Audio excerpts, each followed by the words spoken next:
Happy Tuesday to you. The most important thing in the sale is trust.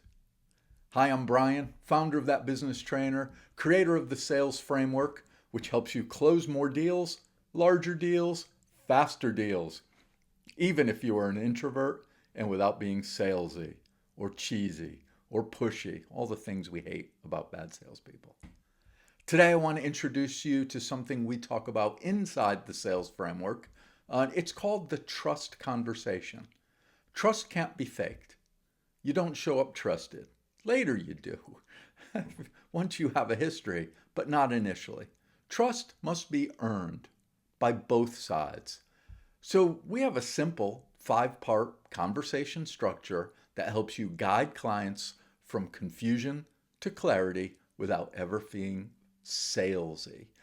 It's based on one of my favorite methodologies. Those of you who know me know I really subscribe to Mahan Khalsa and his Let's Get Real or Let's Not playbook. And we've adapted a lot of what's inside to something that's simple to remember, easy to use, doesn't require a bunch of memorizing scripts, and most importantly, allows you to be more natural and apply it in real conversations. So let's talk about how trust works and why the first 2 steps will completely change how you sell. Here's the quick version.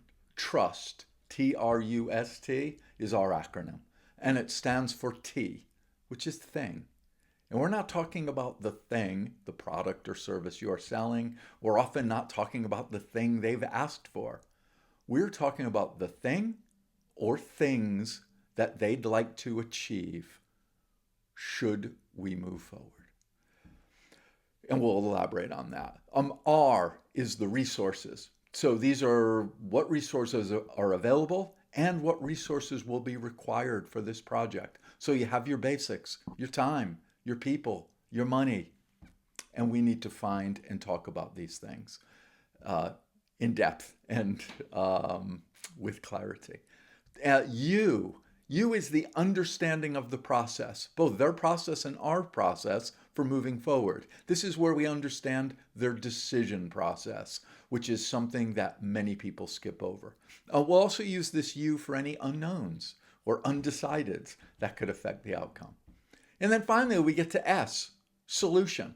And notice it's way down here. We don't work on solutions until we're clear with the other things, until we understand resources, till we understand their decision process, until we've talked through how this is going to benefit them, why they should and shouldn't do it, etc. And then the final T in trust is timings and next steps. And these are built through clarity and built through alignment with the client. The idea behind these structured sales conversations is simple. When you follow the acronym TRUST, you will earn their trust. Not by persuading, not by performing, but by helping the client get clear on what they actually want and how to get there. So let's go a little deeper. Let's start with the first T, the thing or things. This is the heart of the conversation. I believe every great sales conversation starts with a simple question. What's the thing you're hoping to accomplish? Now, you can phrase that in a lot of ways, but that's what it is. What are you hoping to accomplish with whatever they've asked for or whatever you're talking about? Most salespeople don't spend enough time on this step, or they skip the step, they rush through it. They think they already know what the client wants, but you usually don't. They may think they already know what the client wants, the client has asked them. But clients rarely walk in with these perfectly defined goals. They come in with symptoms, they come in with ideas, sometimes even assumptions about what they should be doing. They might ask specifically for something. Your job at this point, and we talk about this a lot, move off the solution. Your job is to slow things down. By slowing it down, you're actually speeding it up and help them clarify the real thing. The key distinction here is I'm not trying to identify what they're trying to buy or what the ideal solution is for them. I'm trying to uncover the outcome they want, why it's important, how is it going to impact them. And we have several subsections of this that will help you quickly and easily get through it. Instead of asking somebody, if they're looking for training, in our case, Yeah, we'd be talking about if this worked perfectly, uh, or training worked perfectly in your world. What would success look like for you? That one shift changes everything. Um, and when a client starts describing what they want to accomplish, they move out of shopping mode. They put on their problem solving mode, which is where you want to be with them. They stop comparing, feature for feature, and they start talking about impact and what this is really going to do to the organization. And when you can help someone articulate desired impact in their words, you've already positioned yourself as a trusted advisor, steps above your common vendor. Typical example, let's say a company says to us, hey, we need sales training. Most salespeople would respond with, great, that's what we do. So insert this into your own. Hey, we need X. And we go, yes, that's what we do. But let's take that deeper. We just ask them, what's the thing you're hoping that training will accomplish? And then we go deeper on that with our natural curiosity questions. Remember, we're sage. Start anywhere, go everywhere. We know where we're going. So let's start anywhere. If this is what they want to talk about, let's go for it. They might say something like, after we've said, what's the thing you're hoping training will accomplish? They might start talking about, well, our conversion rates have dropped and our team is feeling burnt out from pushing so hard. See, now we're not having a conversation about training anymore. We're talking about performance. We're talking about confidence. We're also talking about team morale. There are a lot of things in there that we need to unpack and talk about rather than just pitching a sales program. See, that's where the real value lies for the client. So that's what we talk about when we talk about the thing or things. What are they trying to accomplish? Once the thing is clear, we talk about resources. And resources are everything the client has or needs that will allow them to achieve that outcome. And bigger than that, we'll also talk about our resources and start thinking about our resources. What's the time we need to devote to this? Do we have the energy to devote to this? Do we have the resources to get into this project?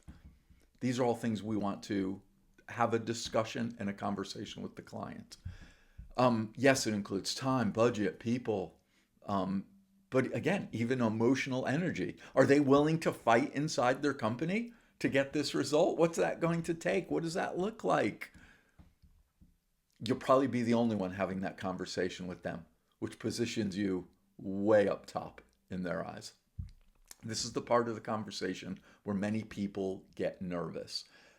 They get nervous because it involves having real conversations about money, about timelines, about decision-making processes, all that. But here's the truth. When you ask about resources, and you know what the client has clearly defined what they want, the conversation feels natural. You'll have to be in it to understand that. They're not invasive. They're only invasive if you have this checklist you're pounding through or you think you need to get these answers. These are natural questions that you've earned the right to ask. For example, you might say, who else would need to be involved to make this successful? What kind of timeline are you working with? Have you thought about what level of investment would make sense in all the other money questions that we talk about? These aren't interrogations. They're collaborative and they're going to come up organically, in most cases, from what the client just told you matters to them. See, my goal isn't to qualify the client. Actually, I tend to lean toward disqualifying the client, and that way we find out the areas that we need to overcome together to get alignment. My job at this point is to understand their world. Without knowing their resources, any solution you suggest will be a guess. And our overarching principle, our one commandment, as it were, because we don't have many, our one commandment is no guessing.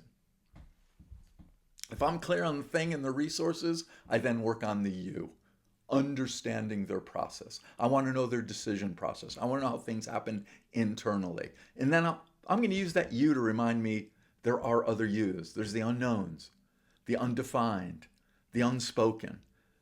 See, in this step, this is where the trust deepens. I need to know how they're going to decide rather than the awful salesperson mistake of determination. Are you the decision maker? I mean, just horrible. Shows a true lack of understanding. And in many cases, even if they are the decision maker. I'm going to search for better identifiers. I want to find out who could derail this deal. As a matter of fact, I'm more afraid of people who can say no in the organization than folks who can say yes. And for unknowns, we'll ask questions like, what do we still need to learn before we move forward? Are there any unspoken factors that might influence this? A great question, which I've started to incorporate, what haven't we talked about that you think we should? And I got that from a client. Unknowns are often where deals stall, not because the client said no, but because something unspoken got in the way. If you notice where we are now, it would be a natural progression into S. And we can decide whether we're going to put forth a solution with them or not. And I say with them. This is where we co-create the path forward. In a great structured sales conversation, the solution, for me, most of the time, is typically a recap of whatever we agreed during the discussion. And that's it.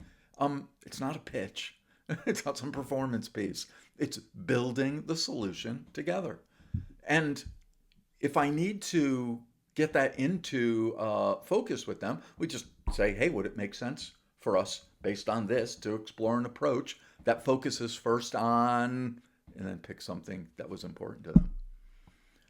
And then we get to the last T, which is timings and next steps. This is where we and they confirm alignment and confirm where we're heading.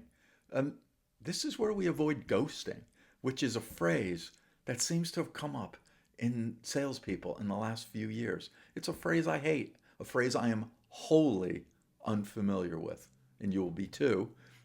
It's a phrase that identifies you as an amateur if it's happening to you regularly.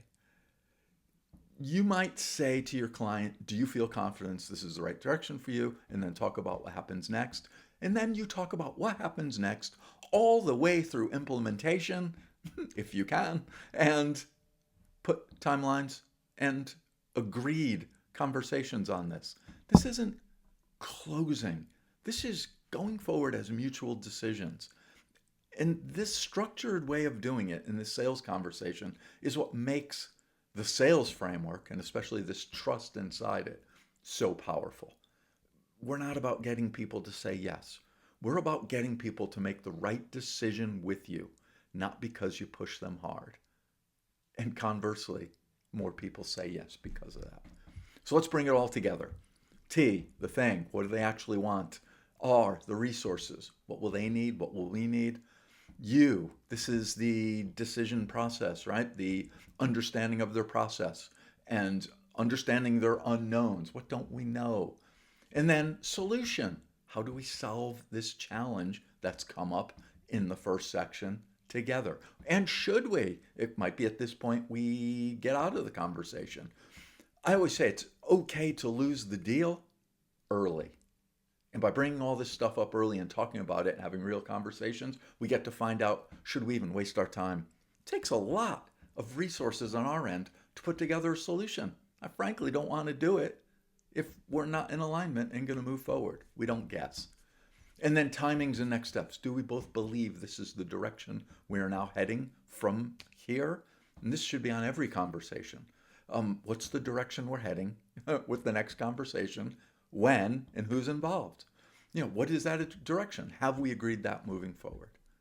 And that's it. 5 letters, a simple mindset that allows you to lead with curiosity, partner with them in discovery, earn trust through clarity, not persuasion.